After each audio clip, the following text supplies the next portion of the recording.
In scriptures, the human body is often referred to as the temple of God. Yet it is quite an uncommon privilege for any soul to attain this sacred abode that houses the divine, as it is truly a blessing to be reborn as a human being. On several occasions, Supreme Master Ching Hai has spoken about the rarity of this phenomenon.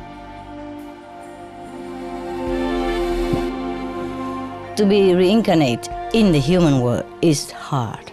You have to have enough human quality. You have to have affinity with the parents, yeah? And with the society, with the people around which you were born. And very difficult. To be a human, you need some merit. You have done something good in the past in order to be able, yeah, to be able to pick a human birth. As a living temple of God, the human body is fully equipped with miraculous wonders that can be awakened in those who are spiritually conscious and have complete faith in the Creator of all life. Inedia, Latin for fasting, is the human ability to live without food. Since time immemorial, there have always been individuals who can sustain themselves on prana, or the vital life force. Through the grace of the Providence, Inediates, people who follow a food-free lifestyle, can draw the energy from nature to nourish themselves.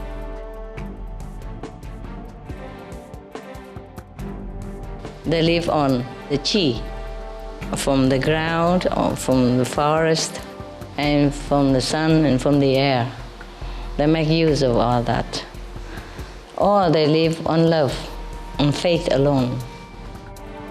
These individuals are known as breatharians, solarians or waterians, and they come from all walks of life, from different cultures and all corners of the world.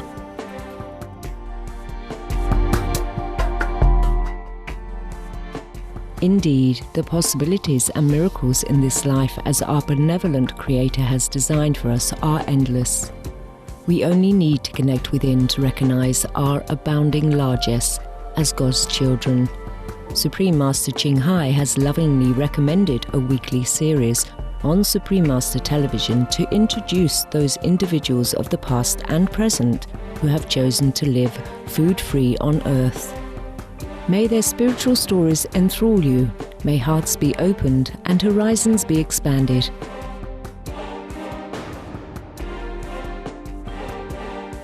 We now invite you to join us for part 4 of a 4-part series entitled Jericho Sunfire, a Breatharian personal fitness guru, on Between Master and Disciples. This program discusses the possibility of breatharianism, or living without eating food, and is not a full instruction. For your safety, please do not attempt to cease eating without proper expert guidance.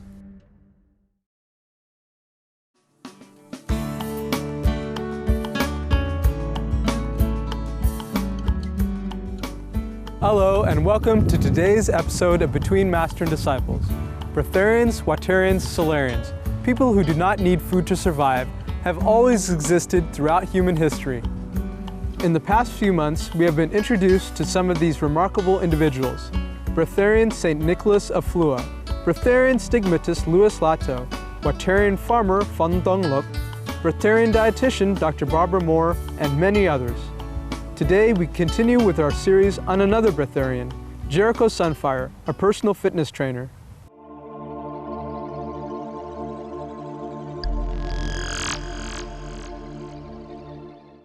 Jericho Sunfire is a former professional rugby player who played for the Oldham Rugby League Football Club and London Crusaders in Great Britain. In his 6th year of playing rugby professionally, Jericho then made the decision to switch careers to do what he does best, working as a professional personal fitness trainer.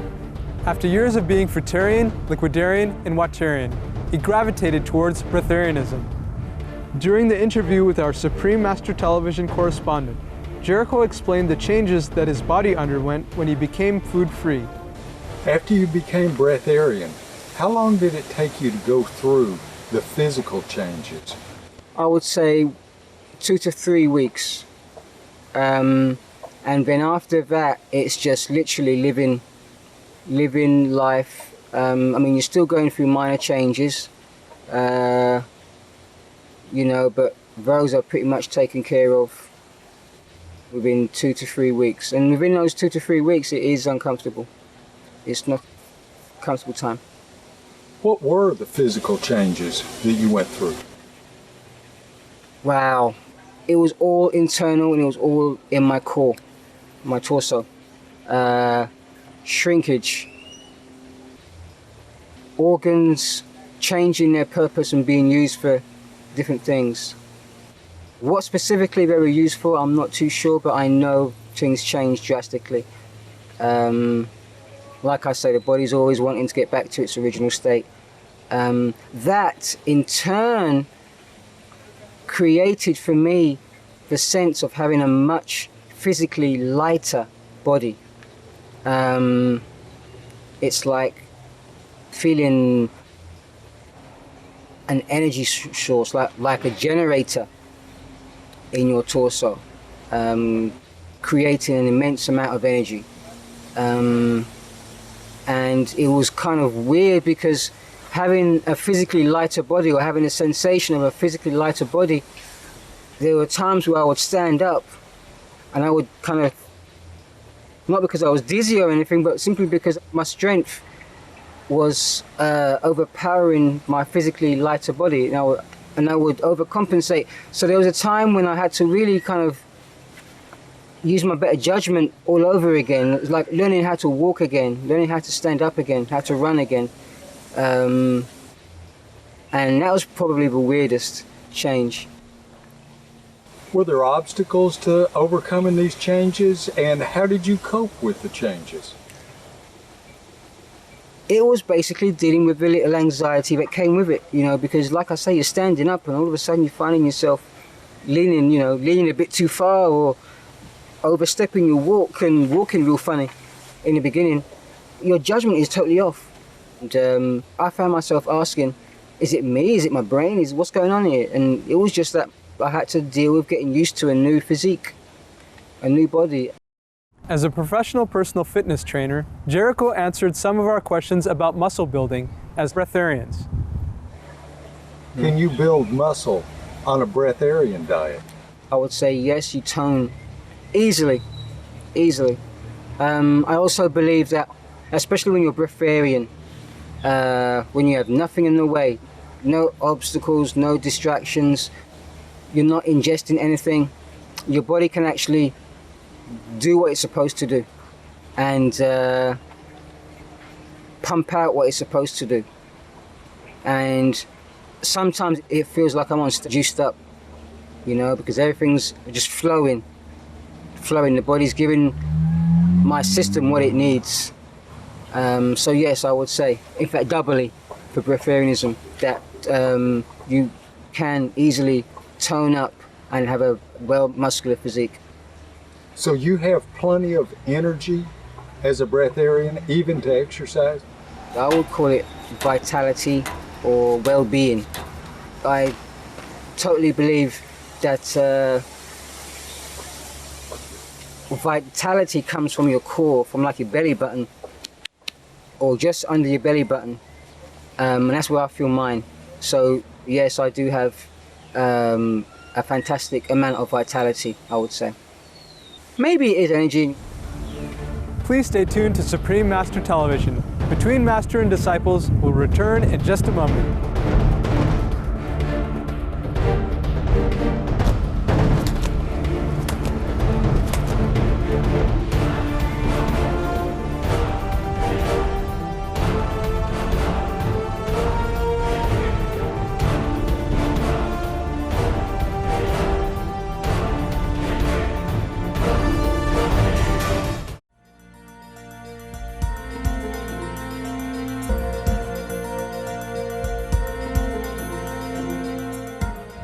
Welcome back to today's episode of Between Master and Disciples. Let's continue with our feature on Jericho Sunfire, a Breatharian personal fitness guru. What kind of impact does a fruitarian and a food-free diet have on our environment? Jericho shared some of his thoughts on his eco-friendly lifestyle.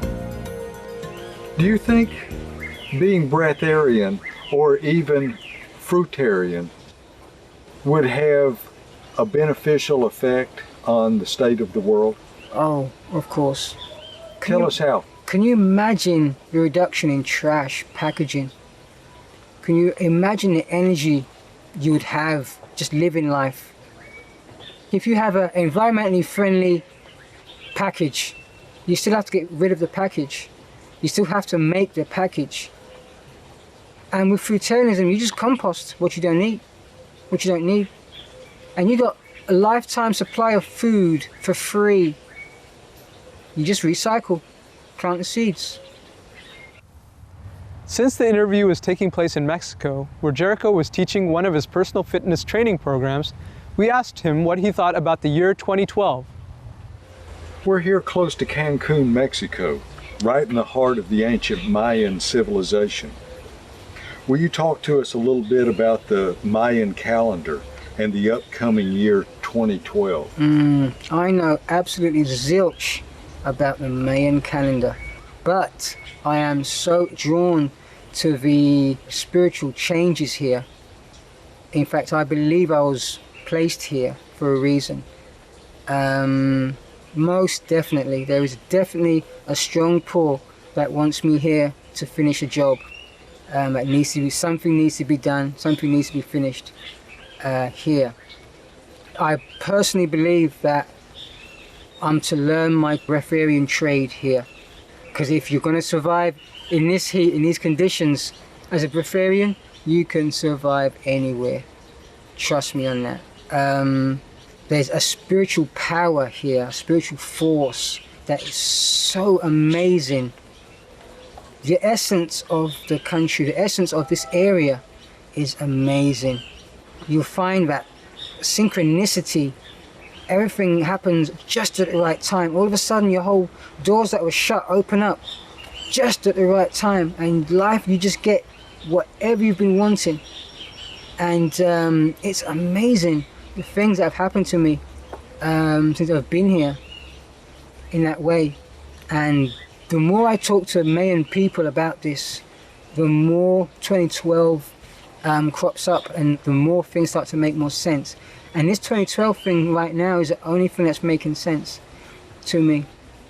I don't believe that it's going to be doom and gloom at 12 a.m. on 2012. The world's going to end. I think it's going to be the opposite. But I believe that we're already going through the changes. And I believe that we have to wake up now, take action now, listen now, and really have to start making use of this time. What do we have to wake up to? What changes do we need to make? We need to wake up to our intuition, the presence of other races or species. We need to let go of our ego. The planet is on the brink of a huge detox, huge cleanse. And we really need to stop harming the planet, stop harming each other. Jericho believes that as human beings, we're here on this planet to learn the lesson of love and to help one another. I believe you must strive to be the best you can possibly be in life. Because in this shape and form, you only get one. I totally believe that we are here to be loving beings, supportive and loving beings. So what do you think is the most important thing that we should get out of life? Love, happiness and contentment. In every single possible way you can find it. It hurts me when I see friends or people I know, even people that I don't know, just complain about life. Because life, it's what you're making of it. Sure, bad things happen to good people, but essentially life is what you make of it. And I try myself to get a better understanding of how I can manifest good things in my life so I can pass it on to others. So can we be specific and say, what is our purpose here in this life? I'm going to take myself, my example for instance. I believe my soul is not of this earth. I believe my soul, or my spirit, if you want to call it, is of extraterrestrial nature. I don't mean to get dramatic, like, you know, Battlestar Galactica or Star Wars type stuff, but I believe that we are actually souls or spirits inhabiting vessels. For whatever reason, I'm not going to get specific because I don't know. But I believe that our purpose is to love and support humanity, the souls that are of this earth. Because I think there's two different souls. To put it in layman's terms, there's two different souls. Earthly souls and non-earthly souls. And I believe that I'm a non-earthly soul. I believe that there's many, many thousands of other, maybe angels. People might know angels, light workers. That might be a more familiar term.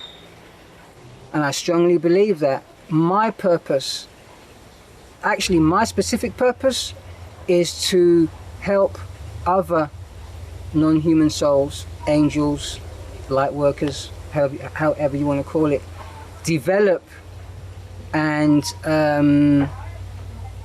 strengthen and condition so we can deal with and manage the coming changes, and we can actually find our way back home.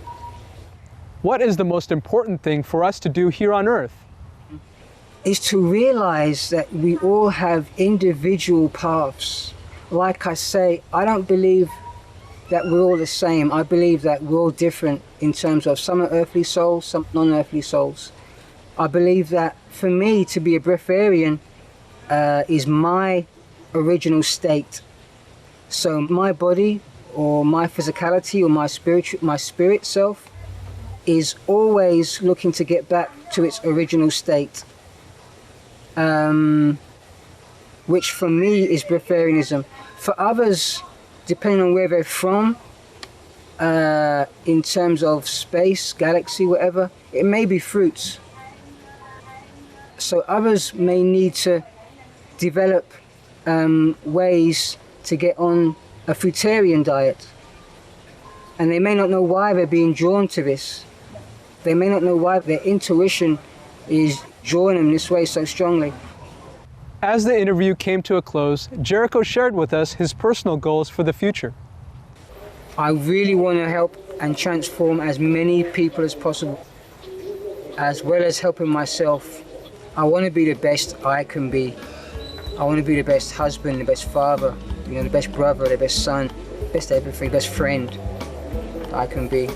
And I want to fulfill what I want to do in life. I want to have fun, That's basically the future for Jericho. Have fun, being the best. Being the best.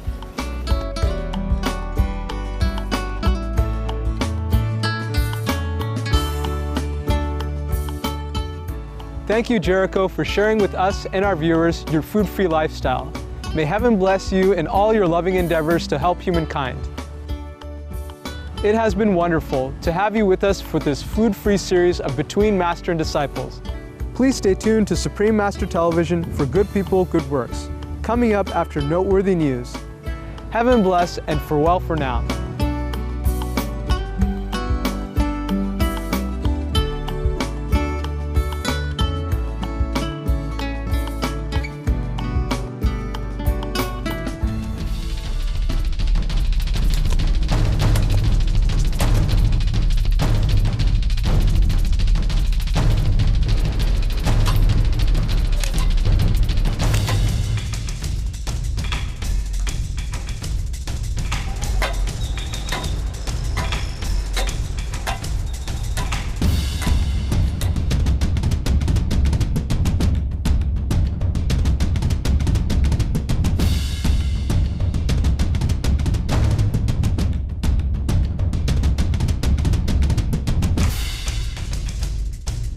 For more details, please visit www.suprememastertv.com/BMD.